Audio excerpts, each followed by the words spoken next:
Ram Charan. So మరి విశ్వక్ సేన్ గారు లైలా మూవీలో లేడీ గెటప్ తో వస్తున్నారు కదా, ఎలా అనిపించింది? అది అబ్బాయిలు అడగాలి, నన్ను అడిగితే అనిపిస్తుంది. అంటే యాజ్ ఏ అమ్మాయిగా ఎలా అనిపించింది? అది విశ్వక్ సేన్ గారు నిజంగా నాకు నచ్చలేదండి, సీరియస్ గా చెప్తున్నా. అమ్మాయిలు కడుపు కొట్టడం మంచిది కాదు. మీరు అంత అందంగా కనిపించి హీరోయిన్, అందులో హీరోయిన్ అంటే హీరోయిన్ డామినేట్ చేస్తారు. సో మొగోళ్ళందరూ మీకు ఫ్యాన్స్ అయ్యి, ఇప్పుడు ఆడవాళ్ళు ఉన్నారు ఫ్యాన్స్, ఓకే, మీరు లేడీ గెటప్ కూడా వేసి కావాలని మా వైపు చూడకుండా అబ్బాయిలు మీ వైపే చూసేలా చేసుకున్నారు. That's very ridiculous.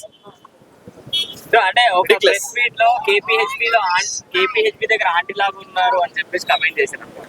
కమెంట్ చేయడం ఈజీయే, కానీ ఆయన ఒక వీడియో చూసాం, మేకింగ్ వీడియో. పాపం చేతిలో వ్యాక్స్ చేయించుకొని, మీరు ఎంతమందికి ధైర్యం ఉంది చెప్పండి చీర కట్టుకొని లేడీ గెటప్ వేసుకోవడానికి? అందరికి ఉంది, చేయొద్దండి.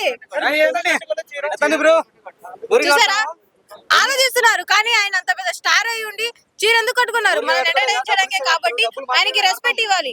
షుగర్ ఈయనకి పట్టించుకోవద్దు, ఆయనకి రెస్పెక్ట్ ఇవ్వాలి. మనం రెమో మూవీలో శివకార్తికేయన్ వేసినప్పుడు కూడా మెచ్చుకున్నాం కదా, అట్లానే ఇది కూడా. సో ఆ మేకింగ్ వీడియో చూసినప్పుడు నాకు అనిపించింది, నేను కూడా ఏ రోజు అట్లా రెడీ అవ్వాలి, స్నానం చేస్తే బాగుంది అనిపించింది. నిజంగా hands of Vishwak Sen, thank you.